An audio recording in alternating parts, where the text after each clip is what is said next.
Hallelujah, बोलो खुदा यीशु मसीह की नारा नाथा। हालेलुया, बैठ जाए। खुदा जो जिंदा खुदा है, उसी के नाम से आपकी सलामती हो, आपकी सलामती हो। आए खुदा के कलाम के लिए जोरदार क्लैपिंग करें कि खुदा हमारा हमारे दरमियान है और वो बड़े बड़े काम, जलाली काम करता है और मौजूद का खुदा है। वो मुर्दों का खुदा नहीं बल्कि वो जिंदों का खुदा है। हालेलुया।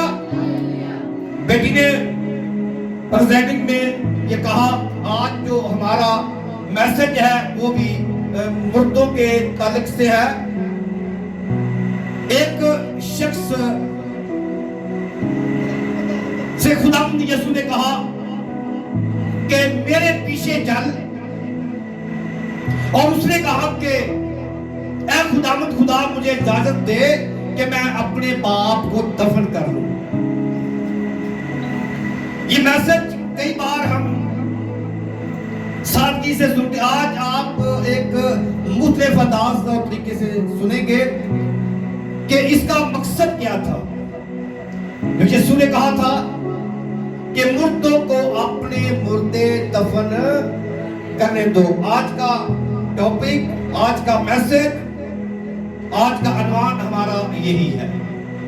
तो खुदा के कलाम में से जो है आज हम सीखने को है, लूका रसूल की अंजील निकाल लीजिए ताकि खुदा हमें अपने कलाम से शेयर करता है, सूदा करता है।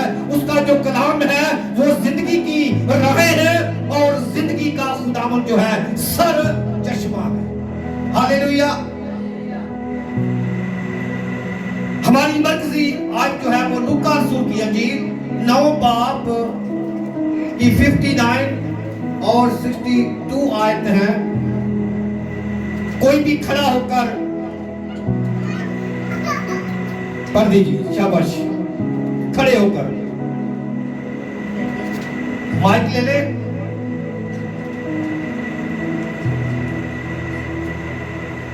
लूका रसूल की अंजील 9 बाब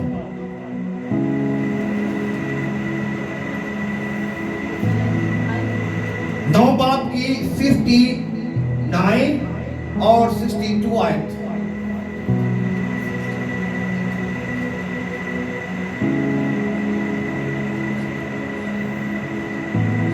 तीन आयत है। 59 खुदावंद के पाक कलाम में ये मरकूम है। फिर उसने दूसरे से कहा, मेरे पीछे चल।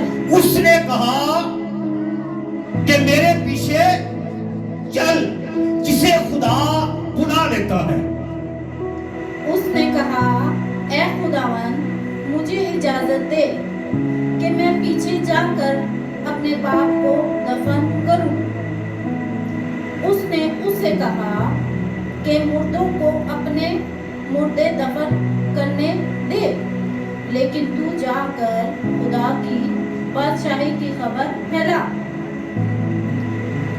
एक और ने भी कहा, ऐ खुदावन मैं तेरे पीछे चलूंगा, लेकिन पहले मुझे इजाजत दे के अपने घर के लोगों से रुखसत हो आऊं। हाँ जी, दो शख्स हैं, दो लोग हैं और दोनों खुदावंद यीशु के करीब हैं। एक से यीशु ने कहा कि ऐसा कर, मेरे पीछे चल और खुदा की बादशाही को फैला। मरकज की अंजील में यीशु ने कहा, जाओ सारी खलकत के सामने अंजील की मनादी करो। जो कोई ईमान लाए, बपतिस्मा ले, वो निजात पाएगा। जो ईमान न लाए वो वो मुजरिम ठहराया जाएगा।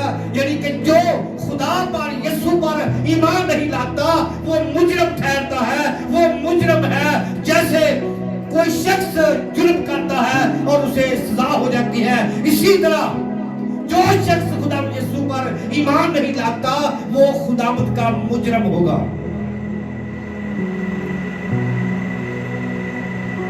तो यीशु ने इस शख्स से कहा कि मेरे पीछे चल, और इस शख्स ने कहा कि खुदावंद मुझे इजाजत दे कि मैं जाकर अपने बाप को दफन कर दूं।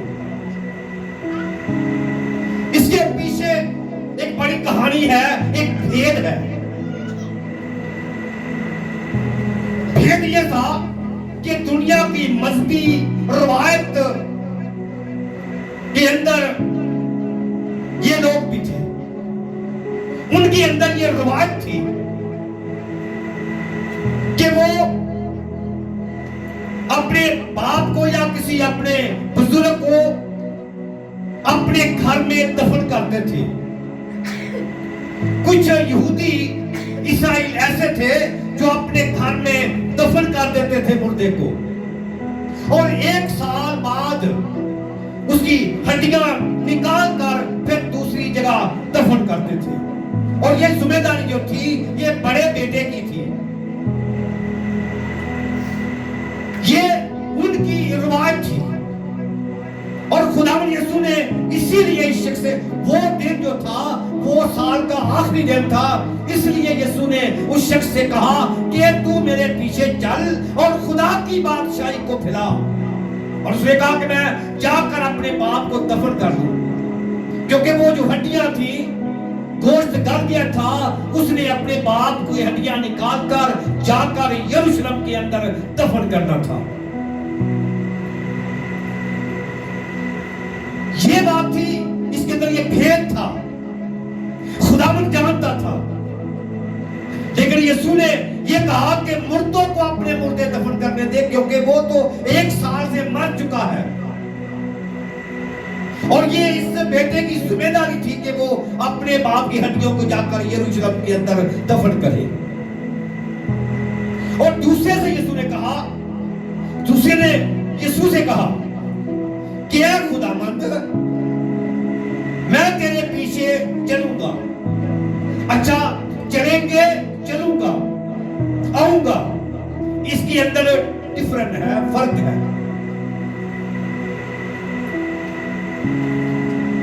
तेरे पीछे चलूंगा, इसके अंदर कितना फर्क है, जितना आसमान और जमीन का फर्क है। यीशु ने कहा मांगो तो मिलेगा, ढूंढो तो पाओगे। जो कुछ दुआ में मांगते हो यकीन करो मिल गया और मिल जाएगा। ये दोनों का एक ही मतलब है।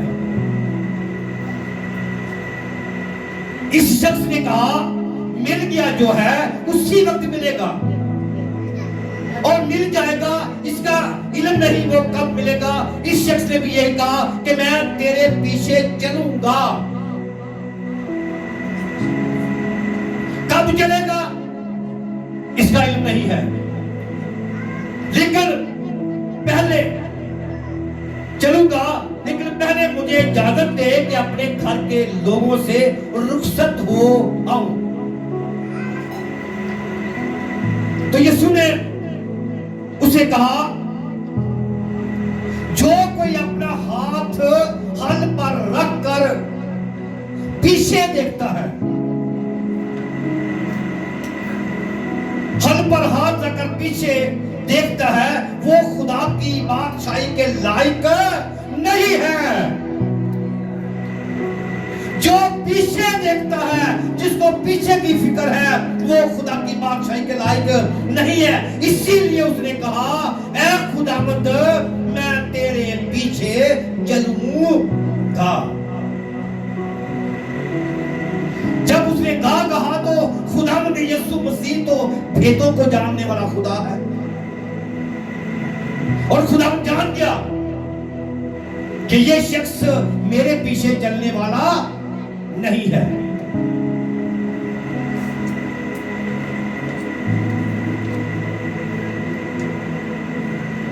इजाजत दे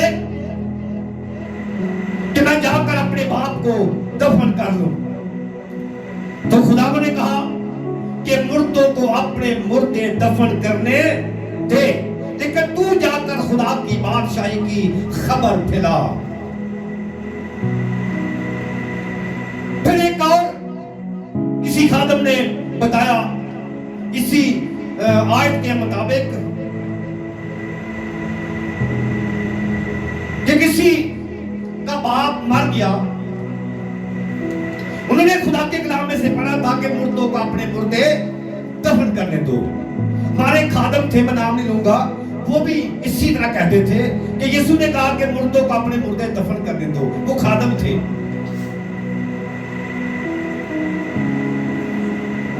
बाइबल को जानना, उसकी गहराई को, भेद को बयान करना ये बड़ा मुश्किल है।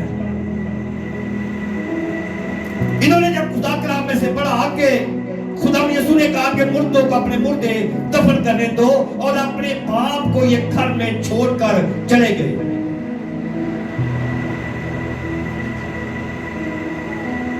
अब इनका बाप जो है घर में मुर्दा हालत में पड़ा है, दूसरों ने आकर उसको दफन किया। जब वो वापस आए, उनसे पूछा गया कि आप लोगों ने ऐसा क्यों किया। उन्होंने कहा कि खुदा यीशु ने कहा है कि मुर्दों को अपने मुर्दे दफन करने दो। ये ना समझी है, यानी कि कलाम को ना जाने बगैर ही फैसला कर लेना। वो कलाम के बारे में जानते नहीं, सिर्फ आयत के बारे में जानते थे। आयत में ये लिखा है। असल में यीशु ने इंसान के दिल के भेदों को जानता है, पहचानता है। इसलिए इन दोनों शख्सों के अंदर फर्क है। उसे कहा कि मैं तेरे पीछे चलूंगा, उसे यीशु ने कहा जा तुम खुदा की बादशाही की मनादी कर। आज भी खुदा जो है ढूंढता है, तलाश करता है, कोई मिले। ठीक है, बाइबल में एक भी ना मुझे रास्तबाज मिला, एक भी। जब हम अब्राहम के बाद जब खुदा के फरिश्ते आए तो लूत की शहर की तरफ वो लौटे। उसे कहा कि मैं उनकी जो बदकारी है मेरे कानों तक पहुंची है। तो अब्राहम ने इल्तिजा की खुदावंद क्या खुदावंद, अगर वहां से तुम्हें 50 मिले क्या फिर भी तू हलाक करेगा? तो खुदावंद ने कहा नहीं। करते करते अब्राहम 10 पर आ गया कि खुदावंद अगर वहां से 10 मिलेंगे क्या तू फिर भी उन्हें हलाक करेगा? तो खुदावंद ने कहा नहीं। यानी अगर मुझे उस मुल्क के अंदर, शहर के अंदर 10 लोग मिल जाएंगे तो मैं उन्हें हलाक नहीं करूंगा। जब खुदा के फरिश्ते लूत के घर आए और लोगों ने देखा, उन्होंने इंसान का रूप धारा, उन पर खुदा का नूर था, हुस्न था, और जब उन्होंने देखा तो उन्होंने बदी करना चाहा। वो कौम जो थी बदकार थी, और खुदा ने जो है वहां पर आग और गंधक जो है नाज़िल की। आज तक वो इबरत का निशान है, आज तक उनके जो बदन है वहीं पर है। आज तक जहां जहां वो बैठे थे, जहां जहां वो खड़े थे, उसी तरह उनके बदन है। और मैं किसी ने कोई एक वीडियो बनाकर चढ़ाई है कि वो मुर्दे जो है वो जो गंधक के साथ, आग के साथ जलकर वही के वही है, तो वो उनके बदन जो है दोबारा जो है सही हो जाते हैं और उसके ऊपर उनके ऊपर आग पड़ती है खुदा की, घोड़े गिरते हैं और फिर वो वहीं समा जाते हैं। यानी कि उनको इबरत का निशान ठहराया।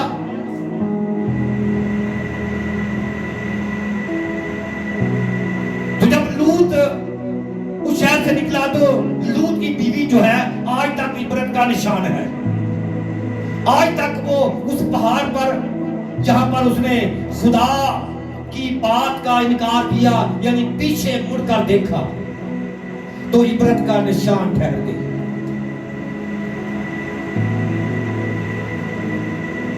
तो उनकी ये रवायत थी कि मुर्दा 1 साल तक जो है अपने घर में दफन करते, उसके बाद मुर्दे की हड्डियां निकाल कर वो यरूशलेम लेकर जाते और वहां दफन करते थे। क्यों करते थे? वो यरूशलेम जो है मुकद्दसों का शहर है, नबियों का शहर है, कि जब खुदावंद यीशु आएगा और इनको जिंदा करेगा। इसलिए आज हमारे अंदर ये उम्मीद नहीं कि यीशु आने वाला है और हम उसने वादा किया है हमारे साथ के हवा में उड़कर तुम मेरा क्या करोगे? इस्तेमाल करोगे। हड्डियों को निकालकर यरूशलेम में मुंतकिल करते थे। ये उनका ख्याल था, रवायत थी। लेकिन खुदावंद यीशु कहता है कि मैंने तुम्हारे लिए कफारा, खुदा कहता है मैंने तुम्हारे लिए कफारा दिया है। और खुदावंद ने कई बार कफारा दिया। जब खुदावंद को लेकर आया, मिस्र से निकाल कर लाया, अगर देखा जाए तो ये भी कफारा है उनके लिए जो दिया गया उनके गुनाह का।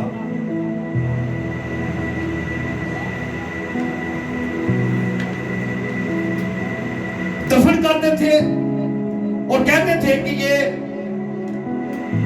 जब खुदावंद आएगा तो इनको जिंदा करेगा। और खुदावंद यीशु मसीह जो है उनकी रवायत के मुताबिक नहीं चलते थे।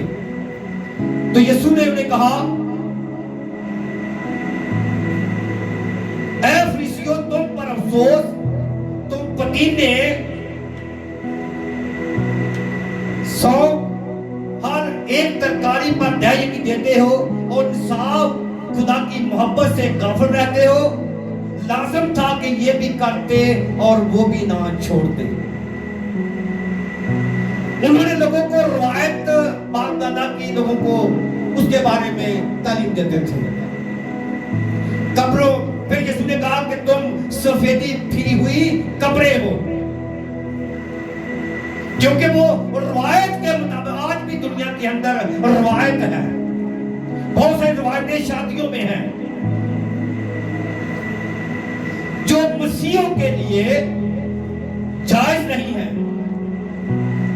लेकिन तमाम कौमें जो हैं वो हिंदुओं की रवायतें हैं जो शादियों में की जाती हैं। फिर यीशु ने कहा, ऐ शराब के आलमों, तुम पर अफसोस कि तुमने मार्फत की कुंजी छीन ली। तुम आप भी दाखिल ना हुए और दाखिल होने वालों को भी दाखिल ना होने दिया। खुद भी हलाक हो गए हो और दूसरों को भी हलाक कर रहे हो। तो ये रवायतें जो थी ये यहूदियों की थी और इसी रवायत के मुताबिक ये लोग अपने मुर्दे को अपने घर में दफन करते थे।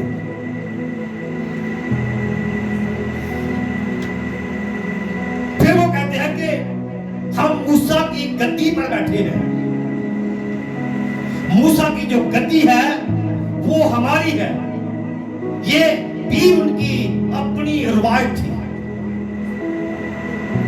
कि हम मूसा की गद्दी पर हैं। मगर यीशु ने कहा, मगर बातन में रियाकारी बेदीनी से भरे हो। यानी कि उनके अंदर मकारी थी, बेदीनी के अंदर वो रहते और दूसरों को भी बेदीनी की तालीम देते थे।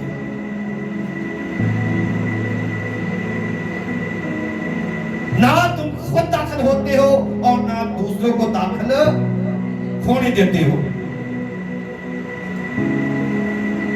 फिर जिस शख्स ने यीशु से कहा कि मैं अपने बाप को दफन कर रहा हूं, वो भी उन्हीं में से था। उसका तल्लक भी जो है इन्हीं से था।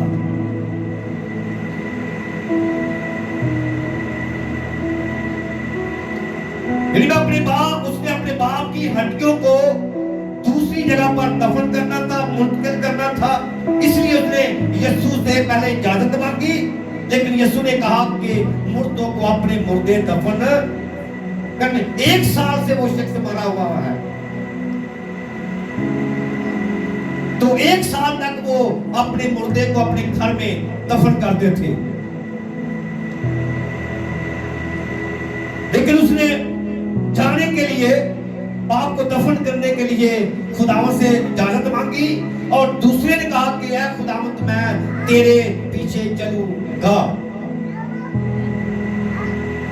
तो यीशु ने कहा जो हल पर हाथ रखकर पीछे देखता है, जिसको पीछे की फिक्र करता है, वो खुदा की बादशाही की खबर नहीं दे सकता।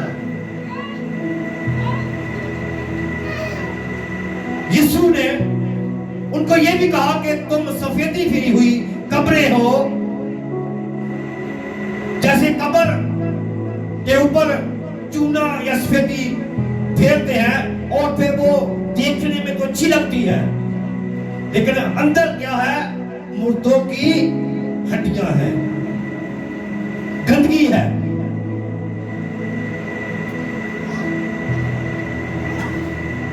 और ये ज्यादातर जो है अपने खानदानों जो मर जाते थे उनकी हड्डियों को तरजीह देते थे।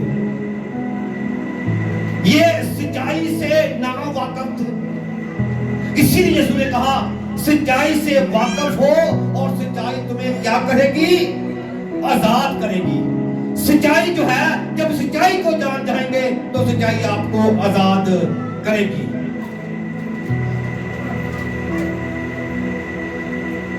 इंसान की फितरत के अंदर ये तमाम चीजें जो है आज भी मौजूद है।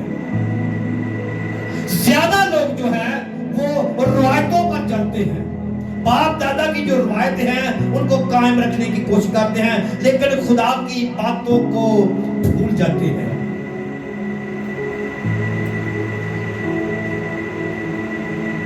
इसलिए वो पहले ही से मर चुका था और उसने उस रवायत को पूरा करना था, क्योंकि वो रूहानी तौर पर अंदर से मुर्दा थे। उनके अंदर कलाम नहीं था, खुदा नहीं था। इसलिए वो रूहानी तौर पर जो मुर्दा होता है वो खुदा की बातों को, भेदों को नहीं जानता।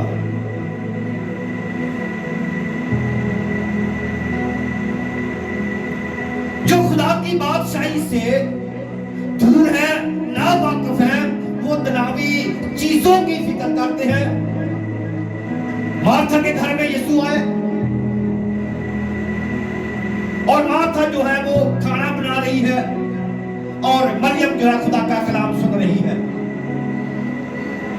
और मार्था ने यीशु से शिकायत की, ऐ खुदावंद देख, मार्था मेरी मदद नहीं करती। तो यीशु ने कहा, देख मार्था तू दुनिया की चीजों की फिक्र में है, लेकिन मरियम ने वो हिस्सा पा लिया है जो उसे कोई छीन नहीं सकता।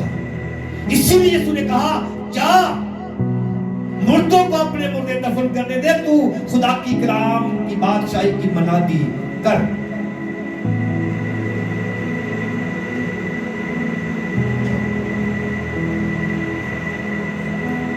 तो फरमाता है कि अब्दी चीजें जो हैं वो यीशु के पास है, और जो दुनियावी चीजें हैं ये मिटने वाली हैं, ये फना होने वाली हैं, इनका कोई वजूद नहीं रहेगा।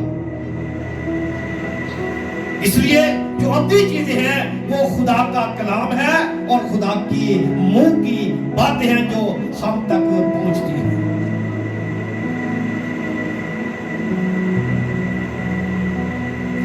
यीशु ने उस शख्स को समझाने की पूरी कोशिश की। आज खुदा जो है हमें भी तनकीद करता है, नसीहत करता है। इसीलिए एक गैर कौम से औरत आई, उसे कहा खुदावंद मुझ पर रहम कर। तो यीशु ने कहा कि बच्चों की रोटी लेकर कुत्तों को डालना रवा नहीं है। तो उसने जवाब दिया, ऐ खुदा मैं जानती हूं कि ऐसा मुमकिन है, लेकिन कुत्ते भी मालिकों की मेज के गिरे हुए टुकड़े खाकर अपना पेट भर लेते हैं। एक टुकड़ा दे ताकि मेरी बेटी जो है ठीक हो जाए, शिफा पा जाए। तो यीशु ने जवाब दिया, जा तेरा ईमान बहुत बड़ा है। ये औरत भी गैर कौम से थी। तो जो खुदा की बातों को नहीं जानता, इस औरत को इल्म हो गया था। ये औरत जान गई थी कि जिंदगी की बातें जो है यीशु के पास है।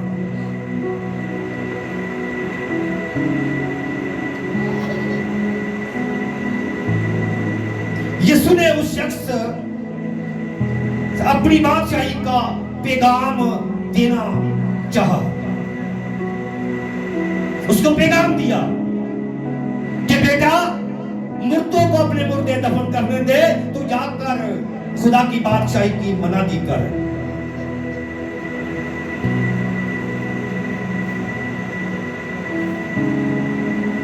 बाइबल मुकद्दस कहती है कि अपने मां बाप की इज्जत कर।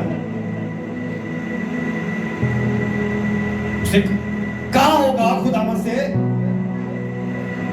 कि शरीयत ये कहती है अपने मां बाप की इज्जत कर।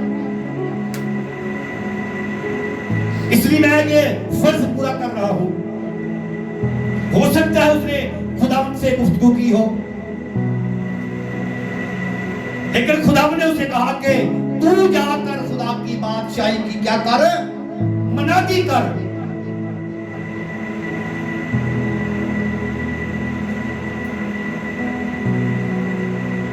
उसे ये नहीं कहा कि मां बाप को छोड़ दे,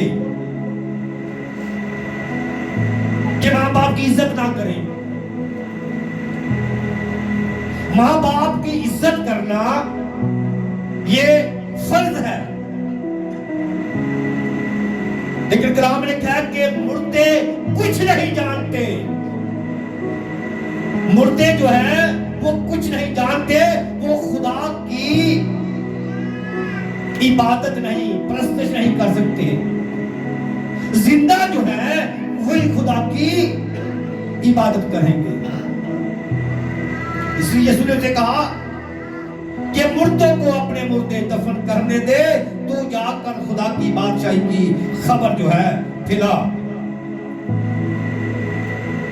यीशु ने उसे फरमाया, कहा कि देख राह, हक और जिंदगी मैं हूं। तू जो कुछ कर रहा है ये वो जिंदगी की राह नहीं है। जिंदगी की रोटी मैं हूं, जिंदगी का पानी मैं हूं। जो प्यासा है वो ही मेरे पास आए।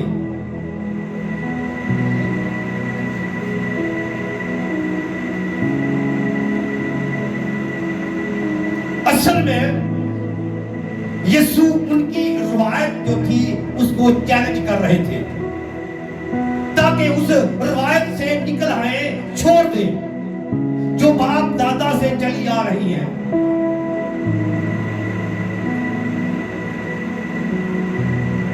खुदा यीशु मसीह के मुंह की बातें कई बार सख्त भी थी।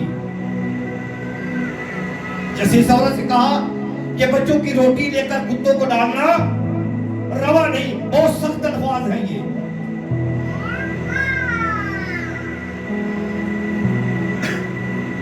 लेकिन जिंदगी की रोटी मैं हूं, जिंदगी का पानी मैं हूं। जो प्यासा है वो मेरे पास आए। खुदा के कलाम की हमें भूख और प्यास होनी चाहिए। जैसे अभी हमने एक गीत गाया, क्या गाया था जी, क्या गीत गाया था अभी थोड़ी देर पहले? एक गीत गाया था ना इसी के बारे में। आता हूँ तेरे तो खुदा जो है, यीशु जो है वो जिंदगी की रोटी है। फिर यीशु ने कहा कि लोग मेरे पास आना तो चाहते हैं, मुबश्शिर, डीकन, एल्डर, लेकिन खुदावंद कहता है दो तरह की खिदमत नहीं कर सकते, दो मार्गों की खिदमत नहीं कर सकते। दो किश्तियों में सवार होने वाला डूब जाता है। या तो हम खुदा के कलाम को दर्जा दें या हम बाप दादा की रवायत को दर्जा दें। ये भी दो किश्तियां हैं। इसीलिए खुदावंद दो तरह की खिदमत नहीं चाहता कि आप दो तरह की खिदमत करें, दुनिया को भी खुश करें और खुदा को भी खुश करें।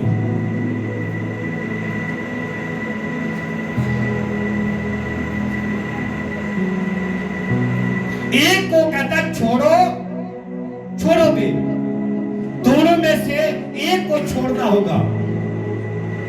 या तो हम दुनिया को, उसकी रिवायत को छोड़ें या फिर खुदा को छोड़ें।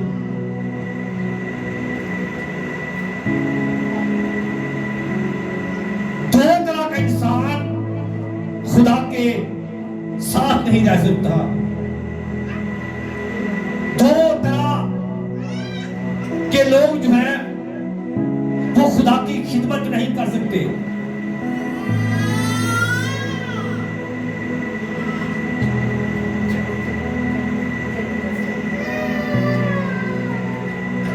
क्योंकि दौलत जो है, दुनिया की जो ख्वाहिशें हैं, ये हवस है। जब इंसान हवस का शिकार हो जाता है तो फिर वो खुदा को भूल जाता है, वो दुनिया की फिक्र के अंदर खो जाता है। और जब दुनिया की फिक्र के अंदर खो जाता है फिर वो खुदा की मनाती नहीं कर सकता। इसीलिए यीशु ने उसको हुक्म दिया, ऐ बेटा जा, तू खुदा की बादशाही की मन्नाती कर और जाके खुदा की बादशाही फैला। हमने खुदा की बादशाही को फैलाना है। जो कुछ आपने पाया, जो कुछ आपने सुना, आपने दूसरों तक पहुंचाना है। इसी तरह खुदा की जो बादशाही की मनाती होती है, इसी तरह खुदा का कलाम फैलता है, इसी तरह खुदा का कलाम दुनिया के कोने कोने तक किसी ना किसी तरीके से पहुंचता है। यीशु ने कहा कि जब तक दुनिया के कोने कोने तक मनाती ना हो जाए, कलाम ना पहुंचे। आज दुनिया के कोने कोने तक खुदा कलाम पहुंच रहा है। टीवी के जरिए से, खादमों के जरिए से, टीवी चैनल बहुत सारे हैं जिनके वजह से खुदा का कलाम पहुंच रहा है। जो नहीं सुन सकते, जो ऐसे जगह पर हैं लोग, अभी तक खुदा का कलाम जो है पूरी दुनिया के अंदर नहीं पहुंच पाया। तो हम सबका ये काम है कि हम खुदा की मनादी करें, खुदा की बशारत का काम करें।